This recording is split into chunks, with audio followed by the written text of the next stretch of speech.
अभी तक आपने हमारे चैनल पर देखा कि अमित द्विवेदी ने जिम्नी खरीद ली है। उन्होंने अपने परिवार के साथ इसकी डिलीवरी ली और आपको बताया कि उन्होंने जिम्नी क्यों खरीदी है। तो इसका जवाब दिया था मैंने वहां पर। और अब इस वीडियो में आपको क्या बताने वाला हूं, इस वीडियो में इसने ऑफ रोडिंग का टेस्ट चखा है, गौरव यादव के फार्म पर घूमी है चारों तरफ, यानी कि एक परिक्रमा लगा के आई है। तो इसका काम पूरा हो गया है। साथ में एक डिटेल्ड माइलेज टेस्ट मैंने किया है, क्योंकि 500 किलोमीटर इसके ओडोमीटर पर अंकित हो चुके हैं।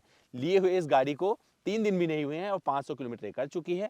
तो माइलेज टेस्ट आपको पता चल जाएगा। साथ में इसके हेडलैम्प का परफॉर्मेंस कैसे रहता है रात में, एकदम जब काला अंधेरा होता है, वो भी बताऊंगा। बम्पर टू बम्पर ट्रैफिक में चलती कैसे है, क्या कोई दिक्कत देती है या नहीं देती है, इसका भी जिक्र होगा। परफॉर्मेंस में हाईवे पर जब आप ओवरटेक वगैरह कर रहे होते हैं तो वहां पर कैसा रहता है, पहाड़ों में जहां पर रास्ते नहीं होते क्या रास्ते बना पाती है, उसका भी जिक्र किया जाएगा। तो इस जिम्नी के बारे में अब मैं बहुत कुछ आपको बताने वाला हूं, जो मैंने इसे जिया है। तो इस वीडियो में इतनी सारी चीजें होने वाली हैं, पूरा वीडियो अंत तक जरूर देखिएगा, जिससे आप को कुछ मिस ना हो। और यहां पर एक सवाल का और जवाब देने वाला हूं, अगर आपको आराम का सुख चाहिए तो क्या ये खरीदनी चाहिए। चलिए शुरू करिए वीडियो देखना, क्योंकि आपको सारे सवालों के जवाब अमित द्विवेदी देने आ गए हैं। नमस्ते, मैं स्वागत करता हूं आप सभी का अपने इस चैनल पर।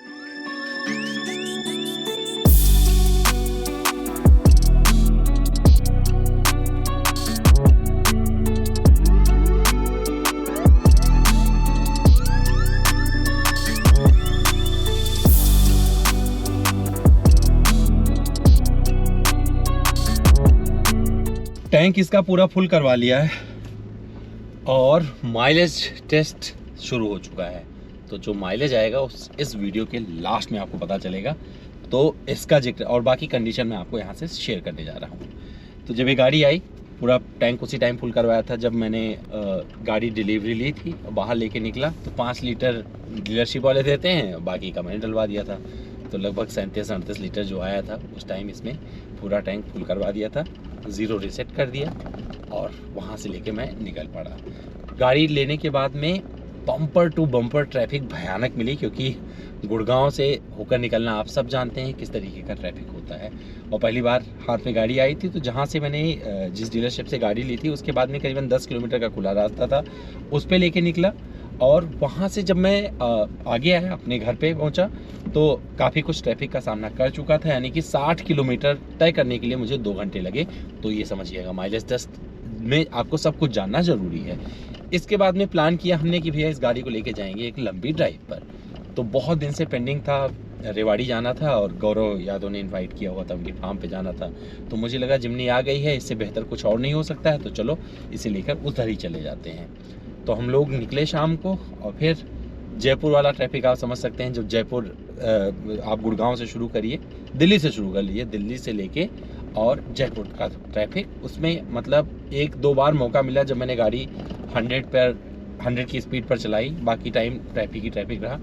लेकिन कुछ जगह पे मौका भी मिला, ऐसा नहीं बोलूँगा नहीं मिला मौका, बट 25% 30% मौका मिला जहाँ पर थोड़ी देर तक गाड़ी एक स्पीड में चली, 80 से 100 की रफ्तार रही। इसके बाद में मैं पहुंच गया गौरव यादव के फार्म पर। और वहां पर फार्म पर पहुंचते ही गौरव ने कहा कि भैया जिम्नी है आपके पास में, इस फार्म का पूरा आप राउंड लगा लो। तो उनका 11 एकड़ का फार्म और कच्चा रास्ता पूरा, और उससे मुझे डर लग रहा था कि कहीं उसको मैं करने के चक्कर में कहीं फंसा न दो गाड़ी। तो मैंने 4x4 नहीं डाला और 4x2 में ही पूरा का पूरा फार्म उनका कंप्लीट कर दिया। इसने निकल गई तो अच्छा लगा, क्योंकि कॉर्नर से हल्का सा लगा था कि एक जगह ज़रूरत पड़ेगी 4x4 लगाने की, लेकिन मुझे सच में ज़रूरत नहीं पड़ी। तो ये जवाब यहाँ पर आ रहा है। जवाब ये है कि अगर आपके पास कोई खेती बाड़ी है, कच्चे रास्ते हैं और आप अपनी खेती की रखवाली करना चाहते हैं, उसका देखभाल करना चाहते हैं, और कुछ साधन मतलब ट्रैक्टर है आपके पास में, पर कोई गाड़ी अगर ऐसी हो जो चारों तरफ आपकी नज़र, उसके खेत के चारों तरफ आपको नज़र करवा दे, आप डाल के आ जाएं, तो वो जिम्नी हो सकती है और ये कैपेबल है और आराम से वहाँ से निकली है। ये आप मेरे वीडियो में देख सकते हैं। इसके बाद गौरव ने बोला चलो एक बढ़िया से ऑफ रोडिंग करवा के लाते हैं अमित भैया। मैं वहाँ से निकला और लेके गए। वो अरावली रेंज का एक पूरा का पूरा सेक्शन था, मतलब अभी मुझे लगता है कि वहाँ पर कोई गया होगा। और एकदम जैसे जो रेत, मतलब किसी ने मुझसे सवाल किया था कभी इसको सम लेके आइए वहाँ पर जैसलमेर के वहाँ पर चलाइए तब पता चलेगा गाड़ी कैसी है। तो वैसा ही कुछ रेतीली जगह से मैं गाड़ी लेके पहुँचा। बाकी जगह तो मैं 4x2 में मतलब नॉर्मल ही इसको लेके चला गया जिसमें लगी हुई थी, पर वहाँ जाकर मुझे 4x4 इंगेज करना पड़ा। और आपको बताऊँ 4x4 में ऐसी गाड़ी चल रही थी जिससे मैं किसी नॉर्मल सड़क पर चला रही हूँ। मतलब यार गजब, वो फुर्ती देख कर लगा कि मैंने कोई गलत काम नहीं किया इसे खरीद कर। वहाँ पर अगर कोई हैवी गाड़ी होती है इससे तो मुझे लगता है वो दिक्कत हो सकती थी, लेकिन इसमें कोई भी दिक्कत नहीं आई। बड़े ईजिली उन रास्तों का सामना कर रही थी और ऊपर पहाड़ी पे मतलब नीचे से साइड से लेके निकला और ऊपर से आके चला आया। तो वहाँ पर ये चीज़ मुझे इस गाड़ी की बहुत अच्छी लगी। केबिन इंसुलेशन बहुत अच्छा रहता है अगर मैं गाड़ी ड्राइव कर रहा हूँ। बाहर की आवाज़ गाड़ी के अंदर नहीं आएगी, ये आपको लिख के बता दूं। और ये मैं नहीं बोल रहा हूँ, मेरा पूरा परिवार बता रहा है, लेकिन यहीं पे जब परिवार का जिक्र किया है तो आपको एक चीज़ और बताता चलूँ कि अगर आप कंफर्ट तलाश रहे होंगे इस गाड़ी में तो कंफर्ट नहीं मिलेगा। और मैंने इस गाड़ी को कंफर्ट के लिए ख़रीदा भी नहीं है, आपको बता दूं, क्योंकि अगर मुझे कंफर्ट के लिए इस कुछ एडवेंचर्स चाहिए तो उसमें कुछ नहीं मिल सकता है आपको। थार लेंगे तभी आप थकने वाले हैं क्योंकि आपकी पीठ दर्द हो जाएगी और उसमें तो बैठाने बिठाने में दिक्कत हो जाती है। तीसरी पंक्ति पर आप 3 लोग नहीं बिठा सकते हो। 2 बच्चे बैठे थे मेरे बड़े आराम से और उनको कोई दिक्कत नहीं थी, तो 2 बच्चे बैठ सकते हैं। पर इसमें सामान उनका मैं पीछे बूट में रख पाया, तो ये आज़ादी मिल जाती है कि आपके पास एक ऐसी गाड़ी है जिसे कभी अगर एडवेंचर करने का मन करे तो अपने पूरे परिवार को बिठा लो।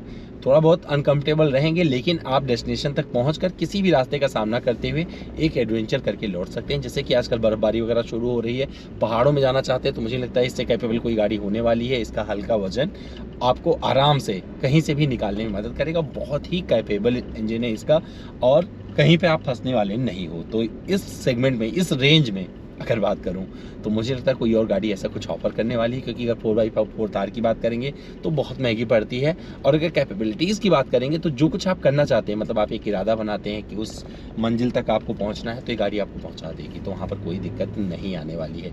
लेकिन कंफर्ट के मामले में आपको बता दूं कि आप थोड़ी देर बाद में थकने लगेंगे, पर वो थकावट के लिए आपको क्या करना है कि आपको भी एडवेंचरस बनने की ज़रूरत है। अगर सपोज करो कि कोई अनफिट ही रहता है, मतलब उसको अपने स्वास्थ्य से कोई लेना देना नहीं है, तो उसको इस गाड़ी से दूर रहना चाहिए। सिंपल बता दूं आपको, ये गाड़ी उसके लिए बनी ही नहीं है। जिसे अपने स्वास्थ्य के प्रति चिंता नहीं है ना, वो जिमनी से बहुत दूर, मतलब कोसों दूर खड़ा हो जाए तो ज़्यादा अच्छा रहेगा। क्योंकि गाड़ी ये थोड़ी होती है कि आप बैठ गए और आपको मतलब आपका पेट का पानी ना हिले और कहीं पहुँचा दे। तो जिस मकसद के लिए मैंने चुनी, अगर मुझे आराम के लिए गाड़ी चाहिए होती ना तो इस सेगमेंट में मैं क्रेटा भी ले सकता था, सेल्टॉस भी ले सकता था, सोनेट ले लेता, उस पर भी मुझे कंफर्ट मिल जाता, एलिवेट ले लेता, सबसे ज़्यादा कंफर्टेबल हो जाता। तो मुझे वो कंफर्ट चाहिए नहीं। ज़िंदगी में सबके अपने अपने प्रायोरिटीज़ होती हैं। बहुत सारे लोगों को कंफर्ट चाहिए होता है कि उनको ऑफिस जाना होता है, पर मुझे एक फन चाहिए था, एक एडवेंचर चाहिए था जिससे मैं सब कुछ कर सकूं। मेरे पास एक ऐसी गाड़ी हो जो ऑलराउंडर हो, उसमें बहुत कुछ मुझे ना मिले तब भी चलेगा, लेकिन कुछ चीज़ें खलती हैं। जैसे कि मैं पानी की बोतल नहीं लगा सकता हूँ, उसके लिए मुझे देखना पड़ता है, सिर्फ 2 ही बोतल लग सकती है। अब गाड़ी में 4 लोग बैठ गए, भैया पानी अगर पीने की ज़रूरत, जैसे मैं ज़्यादा पानी पीता हूँ तो कहाँ रखूँगा, दरवाजे किसी काम के नहीं, वहाँ पर पानी नहीं, बोतल लगा सकते हैं। तब ये सब यहाँ पर जब सोचोगे आप ना तो स्कोप मिलता है कि इसमें आप क्या क्या चीज़ें अपनी क्रिएटिविटी की दिखा सकते हो। तो आने वाले टाइम में, आने वाले वीडियोज़ में मैं अपने वो चीज़ें जो एक्सप्लोर करूँगा आपको बताता जाऊँगा, मैंने ये किया, मैंने ये किया। तो ये गाड़ी नहीं है बल्कि एक स्कोप है जहाँ पर अपनी क्रिएटिविटी, अपनी रचनात्मकता को एक सकारात्मक स्वरूप दे सकते हैं, उसे एक पहचान दे सकते हैं। तो लाइए, लगाइए कैसे पानी की बोतल लगा सकते हैं। अगर कुछ सजेशन है तो मुझे दीजिए, क्योंकि मैं लगाने वाला हूँ, इसमें बहुत सारी चीज़ें करने वाला हूँ। तो बहुत कुछ स्कोप मिल जाता है जब आप जेटा ऑटोमेटिक जिमनी खरीदोगे। आप अपने हिसाब से बहुत सारी चीज़ें करवा सकते हो। जब मैंने इसे खरीदा तो 2 चीज़ें करवाई थी। आप एक तो अलॉय बदलवा दिया था और फॉग लैंप लगवाया था। अभी बहुत कुछ और करना बाकी है। मैंने इस गाड़ी को धुलवाया भी नहीं, क्योंकि मैं चाह रहा था कि आप ऐसे ही एंजॉय करें इस गाड़ी को कि मैंने खरीदा है। अभी इसके बाद में, इस वीडियो के बाद में, ये पहली बार स्नान करेगी और ये पवित्र हो चुकी है, क्योंकि इसने जो टेस्ट चखा है ना ऑफ रोडिंग वाला, उसने मुझे भरोसा दे दिया है कि इसको लेके मैं कहीं भी जा सकता हूँ। पक्का बता दूँ, मैं वीडियोज आपको करके दिखाने वाला हूँ, मैं कहीं नहीं फंसूंगा, क्योंकि इसने वो भरोसा दिया है इस गाड़ी ने। हालांकि ऑल टेरेन टायर में जरूर डलवाऊंगा इसमें, क्योंकि मुझे एक पेयर उसको रखना है। जब मुझे कहीं ऐसे जगह जाना होगा तो उसको लगा के लेके जाऊँगा। और माइलेज का तो चर्चा करेंगे वो लास्ट में, वीडियो के लास्ट में, क्योंकि माइलेज का भी कंडीशन देख लीजिए कहाँ कहाँ मैंने क्या क्या किया है। तो इससे बहुत सारे लोगों ने मतलब अपने अपने हिसाब से जिया। गौरव ने भी चलाया, मैंने भी चलाया, गौरव की वाइफ ने भी ड्राइव किया। तो कुल मिलाकर मुझे सब ने बोला कि ये गाड़ी खरीदने में आपने कोई गलती नहीं करी है। हाइट की अगर बात करेंगे तो मुझसे छोटी लगती है, तो भैया यार मेरे लिए तो बड़ी बात है ना कि मैं इससे बड़ा हूँ। और उसमें मुझे खुशी मिलती है कि मेरी हाइट इससे ज़्यादा है। पर जब आप अंदर बैठेंगे इसके ना, तो उस हाइट का जहाँ पर आप इससे ऊंचे नज़र आ रहे थे, बैठने के बाद में आपको दिक्कत नहीं आने वाली है। जब आपके हाथ में स्टीयरिंग है तो वहाँ पर आपको थकावट भी महसूस नहीं होगी, स्टीयरिंग का फीडबैक बना रहता है, वहाँ पर कोई दिक्कत नहीं होती। हालांकि ये जो स्टीयरिंग है ना, ये जो इस पर व्हील लगाया हुआ है अभी, तो इस पर मुझे कुछ स्टिचिंग वगैरह करवाना पड़ेगा, क्योंकि ये ग्रिप जाता है, मतलब सरक जाता है मेरा हाथ अगर मैं कहीं कट कर रहा हूँ तो ये फटाक से, मतलब क्योंकि बहुत ही बेसिक है ना, तो इस पर कुछ मुझे लगवाना है, लेदर रैप कुछ तो करवाऊंगा इस पर, क्योंकि जिससे मुझे ग्रिप मिल सके। ये मुझे बहुत दिक्कत देता है। और छोटी छोटी चीज़ों के अलावा अगर मैं और बात करूँ, इसके साउंड की क्वालिटी तो अच्छी है, मेरा काम हो जाता है। इंफोटेनमेंट सिस्टम अच्छा है, इस पर दिख जाता है सब कुछ।